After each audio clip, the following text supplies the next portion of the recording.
మా latest videos కోసం మా ఈ తెలుగు న్యూస్ ఛానల్ సబ్స్క్రైబ్ చేసి గంట సింబల్ యాక్టివేట్ చేసుకోండి. రేపే వరలక్ష్మి వ్రతం.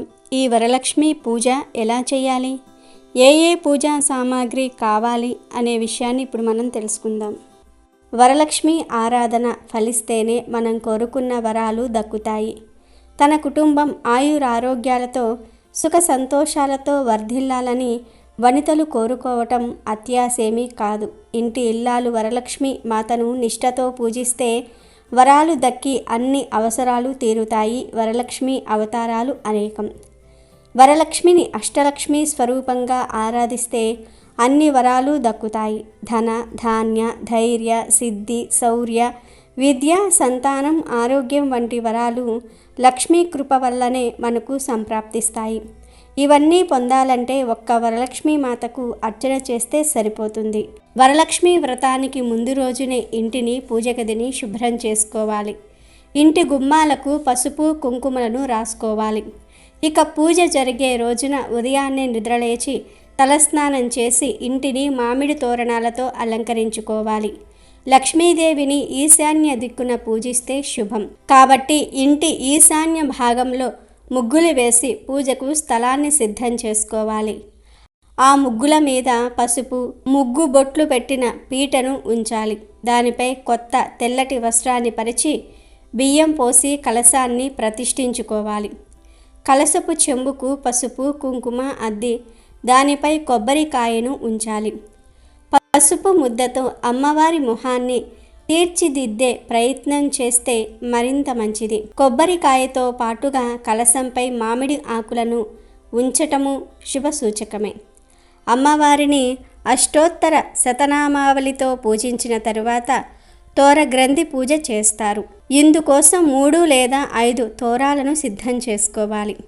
ఈ తోరాల కోసం దారాలకు పసుపు రాస్తూ తోర పూజలోని ఒక్కో మంత్రం చదువుతూ ఒక్కో ముడి చొప్పున 9 ముడులు వెయ్యాలి. వాటి మధ్యలో కుంకుమ బొట్టు పెడుతూ అలా కుంకుమ బొట్టు పెట్టిన చోట పూలను ముడి వెయ్యాలి. ఇక పూజ సమయంలో అమ్మవారికి ఇష్టమైన ఆవు నెయ్యితో దీపం వెలిగిస్తే మంచిది. మన శక్తి కొలది తీపి పదార్థాలను అమ్మవారికి నివేదించవచ్చు. కొబ్బరికాయ అన్న, అరటిపండన్న, దానిమ్మ పండన్నా కూడా లక్ష్మీదేవికి ప్రీతికరం.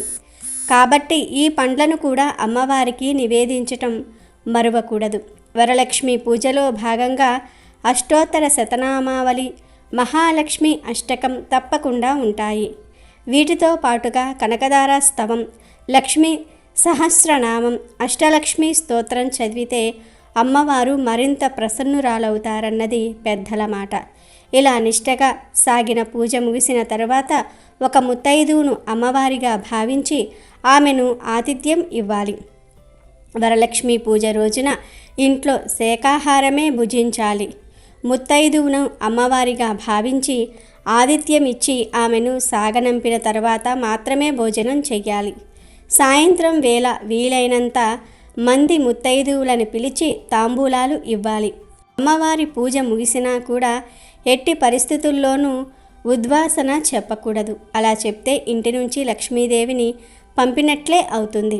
కలశానికి ఇరువైపులా ఏనుగు ప్రతిమలను పెట్టడం మర్చిపోకూడదు.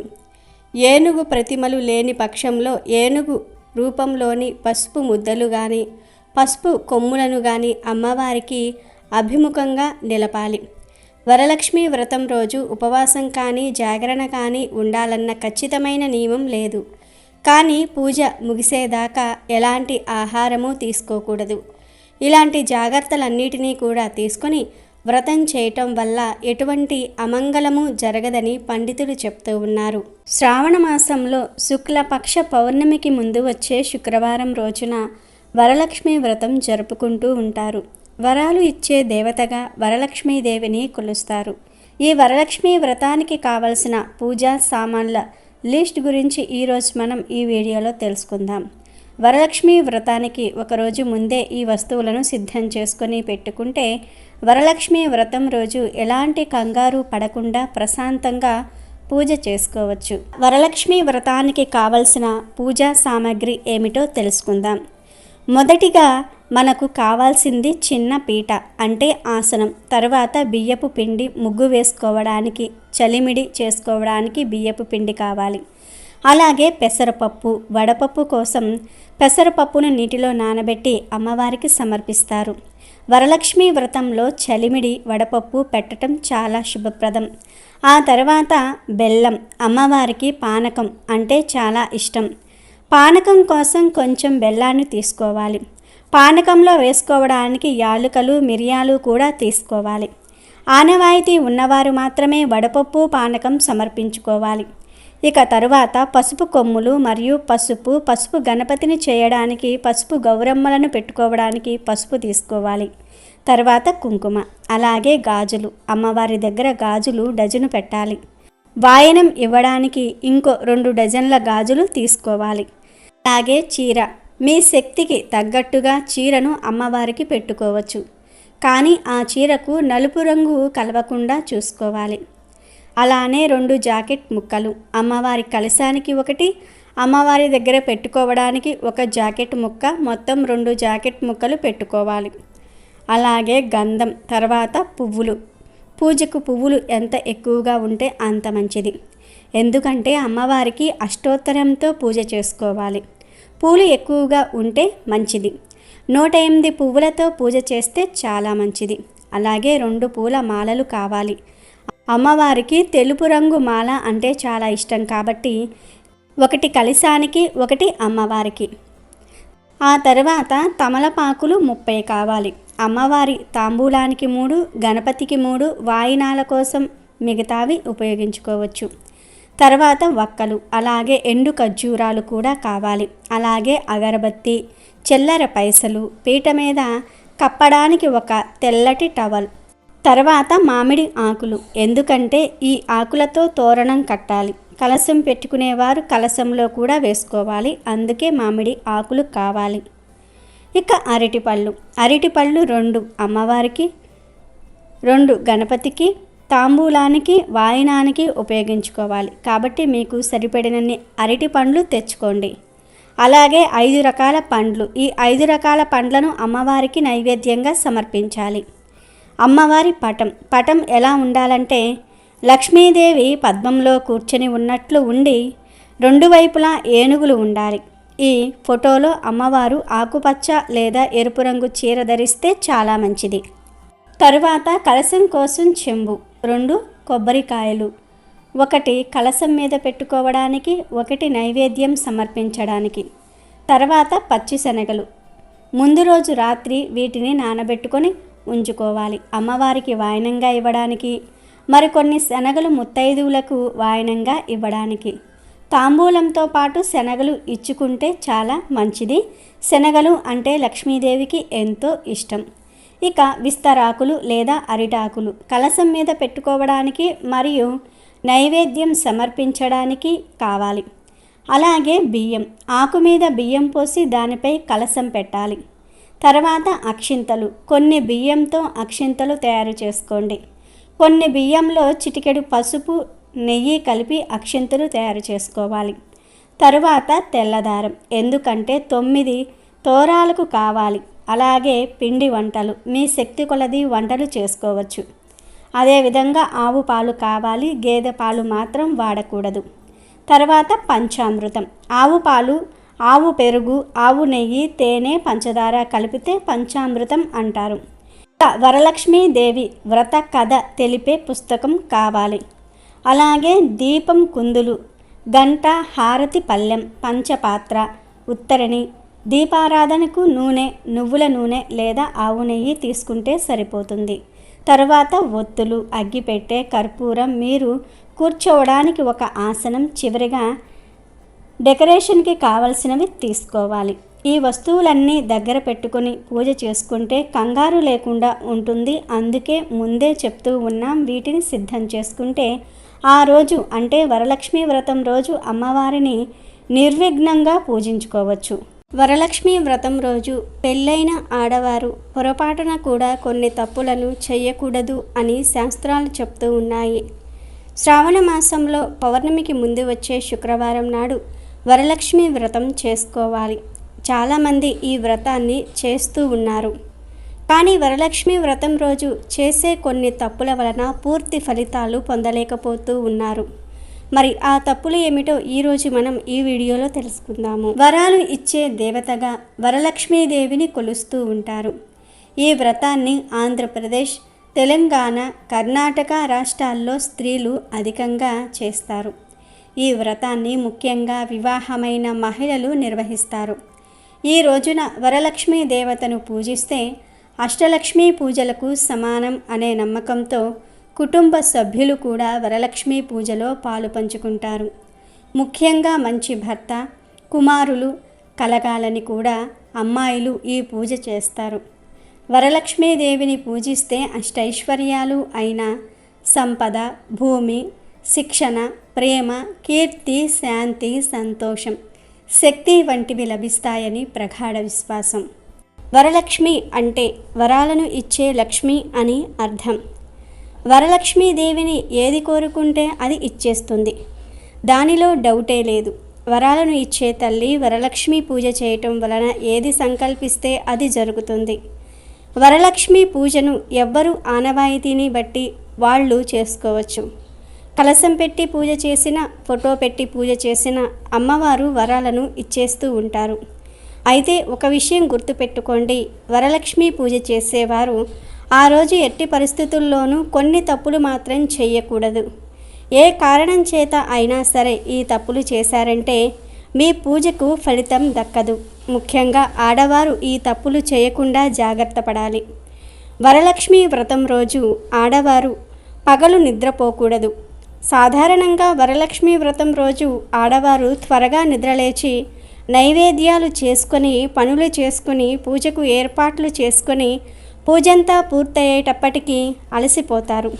కాసేపు పడుకుంటే ఏం అవ్వదులే అని చాలామంది పగటిపూట నిద్రిస్తారు. కానీ ఇలా అస్సలు చేయకూడదు. వరలక్ష్మి వ్రతం రోజు పగటిపూట ఆడవారు నిద్రించకూడదు. అలాగే వరలక్ష్మి వ్రతం రోజు ఆడవారు ఏ కారణాన కూడా కంటతడి పెట్టకూడదు, ఏడవకూడదు. ఈరోజు ఆడవారు ఇంట్లో పెద్దలతో గౌరవంగా మాట్లాడాలి, గౌరవంగా చూసుకోవాలి. అదేవిధంగా వరలక్ష్మి వ్రతం చేసినప్పుడు పేరంటానికి ముత్తైదువులను పిలుస్తారు. అలా ముత్తైదువులు వచ్చినప్పుడు వారికి తాంబూలం ఇచ్చి మంచి మాటలు మాత్రమే మాట్లాడాలి. అంతేగాని ఇరుగింటి వారి విషయాలు, పొరుగింటి వారి విషయాలు వాళ్ళ మీద వీళ్ళ మీద చాడీలు చెప్పుకోకూడదు.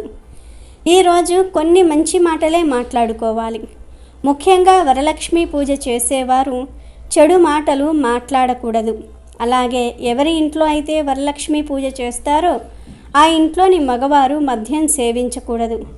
ఎవ్వరూ కూడా నీచు మాంసాహారం తినకూడదు. ఋతుస్రావంలో ఉన్న ఆడవారు ఎట్టి పరిస్థితుల్లోనూ వరలక్ష్మి పూజ చేయకూడదు. తర్వాత వచ్చే శుక్రవారం చేసుకోవచ్చు. అలాగే ఋతుస్రావంలో ఉన్న ఆడవారు తాంబూలం తీసుకోవటం కోసం కూడా వెళ్ళకూడదు. వరలక్ష్మి పూజ చేసిన వారు ఖచ్చితంగా బ్రహ్మచర్యం పాటించాలి. చాలామంది పండుగ అనగానే స్వీట్లు అవి ఇవి ఎక్కువగా తినేస్తూ ఉంటారు. దానివలన శరీరంలో కామోద్రేకం కలుగుతుంది. పండుగ రోజుల్లో ఇలాంటి తప్పులు చేయటం వలన పూజకు ఫలితం రాదు. కనుక వరలక్ష్మి వ్రతం రోజు మితంగా తినండి, మంచి మాటలే మాట్లాడండి. పూజ చేసిన ఇంట్లో తప్పనిసరిగా బ్రహ్మచర్యం పాటించండి. ఆ రోజు ఖచ్చితంగా నేల మీదనే నిద్రించాలి. అదేవిధంగా ఈరోజు ఎవరితో కూడా గొడవ పడకూడదు. ఎంతో నిర్మలమైన మనసుతో ఉండాలి. ఈ తప్పులు చేయకుండా ఉంటేనే మీరు చేసే పూజకు ఫలితం వస్తుంది. మీరు కోరుకున్న కోరిక నెరవేరుతుంది. ఆ వరమహాలక్ష్మీదేవి వరాలను ఇస్తుంది. మీ కోరికలన్నీ కూడా నెరవేరుస్తుంది. కాబట్టి వరలక్ష్మి వ్రతం రోజు ఈ తప్పులు చేయకుండా అందరూ జాగ్రత్తగా ఉండండి. శ్రావణ మాసంలో పౌర్ణమికి ముందు వచ్చే శుక్రవారం రోజున వరలక్ష్మి వ్రతాన్ని జరుపుకుంటారు. ఈరోజు లక్ష్మీదేవిని ఆరాధించే క్రమంలో కలశం పెడతారు. ఈ కలశంపై కొబ్బరికాయను ఉంచుతారు. కానీ ఈ కలశాన్ని ఎప్పుడు కదపాలి, కదిపే ముందు ఏం చెయ్యాలి, కొబ్బరికాయతో ఏం చేయాలి అనే విషయం తెలియదు. ఇది తెలియక చాలామంది తప్పులు చేస్తూ ఉంటారు. మరి వరలక్ష్మి వ్రతం తర్వాత కలశాన్ని ఎప్పుడు ఎలా కదపాలి, కొబ్బరికాయను ఏం చేయాలి అనే విషయాలను ఇప్పుడు మనం ఈ వీడియోలో తెలుసుకుందాం. వరలక్ష్మి వ్రతం రోజు ఉదయం వ్రతం చేసుకున్నాక సాయంత్రం పూజ అయ్యాక దీపాలు కొండెక్కాక చాలామంది పీటను ఆసనాన్ని కదుపుతూ ఉంటారు. కానీ ఇలా అస్సలు చేయకూడదు. ఎప్పుడైనా సరే శుక్రవారం రోజు కలశాన్ని కదపకూడదు. అందుకే కొంతమంది శుక్రవారం పెట్టుకున్నాం కదా 3 రోజులు ఉంచి అంటే ఆదివారం రోజు పూజ చేసి ఆ రోజు ఉదయం తీస్తారు. కానీ అది కూడా సరైన పద్ధతి కాదు. అసలు కలశాన్ని ఎప్పుడు ఎలా తీయాలంటే శుక్రవారం ఉదయం వ్రతాన్ని ఆచరించిన తర్వాత సాయంత్రం కూడా దీపారాధన చేసుకోవాలి. ఈరోజు ఎట్టి పరిస్థితుల్లోనూ కూడా కలశాన్ని కదపకూడదు. మరునాడు అంటే శనివారం రోజు ఉదయం లక్ష్మీదేవి వద్ద ఉంచిన నిర్మాల్యాన్నిటినీ కూడా నిన్నటి పూలను తీసివేసి శుభ్రపరిచి శుభ్రమైన కుందుల్లో దీపారాధన చేసి అమ్మవారికి ఉప్పు లేకుండా పెరుగన్నాన్ని నైవేద్యంగా సమర్పించాలి. అమ్మవారిని పూజించి అమ్మవారికి హారతి ఇవ్వాలి. కొంత సమయం తర్వాత అంటే దీపారాధన కొండెక్కిన తర్వాత ముందుగా పసుపు గణపతిని యథాస్థానం ప్రతిగచ్చతి అని చెప్తూ కదపాలి. సేమ్ ఇదే విధంగా ఆసనాన్ని కలశాన్ని కూడా యథాస్థానంలో ఉంచుతున్నాం తల్లి అని చెప్తూ కదపాలి. అయితే చాలామంది పసుపు గణపతిని తులసి మొక్కలో పెట్టి నీరు పోసి కరిగిస్తారు. కానీ ఇలా అస్సలు చేయరాదు. తులసికి వినాయకుడికి వైరం ఉంది కనుక తులసి దగ్గర గణపతిని కరిగించకూడదు. మరి ఏం చెయ్యాలి అంటే ఆ పసుపును ముత్తైదువులు వారి మంగళసూత్రాలకు మరియు ముఖానికి రాసుకోవాలి. పాదాలకు మాత్రం రాసుకోవద్దు. ఇలా చేయటం వలన సౌభాగ్యం లభిస్తుంది. అలాగే కలశం మీద పెట్టిన బియ్యంతో ఏదైనా తీపి పదార్థం వండుకోవాలి. ఆ ప్రసాదాన్ని దైవానికి నివేదించి ఇంట్లో అందరూ తింటే మంచిది. అంతేగాని కలశం కింద పెట్టిన బియ్యాన్ని ఇంట్లో బియ్యంలో కలపకూడదు. ఇక తోరం మీరు కట్టుకోవచ్చు. పిల్లలు లేదా పూజలో కూర్చున్న వారు కట్టుకోవచ్చు. ఇక కలశంపై పెట్టిన కొబ్బరికాయను స్వామివారికి నివేదించి దానిని తీపి పదార్థంగా చేసుకొని నలుగురికి పంచిపెట్టి మీరు కూడా తినాలి. కనీసం ఒక్కరికైనా సరే పెట్టాలి. అలా చేస్తే మంచిది. అయితే ఈ కొబ్బరికాయతో పచ్చడి చేస్తారు చాలామంది. కానీ అలా పచ్చడి చేయకూడదు. తీపి పదార్థం మాత్రమే చేసుకుని తినాలి. కాబట్టి కలశాన్ని ఈ విధంగా పూజ చేసుకున్న తర్వాత మరుసటి రోజు కదిపితే మంచి శుభ ఫలితాలు కలుగుతాయి. అమెజాన్లో బెస్ట్ డిస్కౌంట్స్ కోసం వీడియో డిస్క్రిప్షన్లో లింకు ఉంది చూడండి. అలాగే మా టెలిగ్రామ్ ఛానల్ సబ్స్క్రైబ్ చేసుకోండి.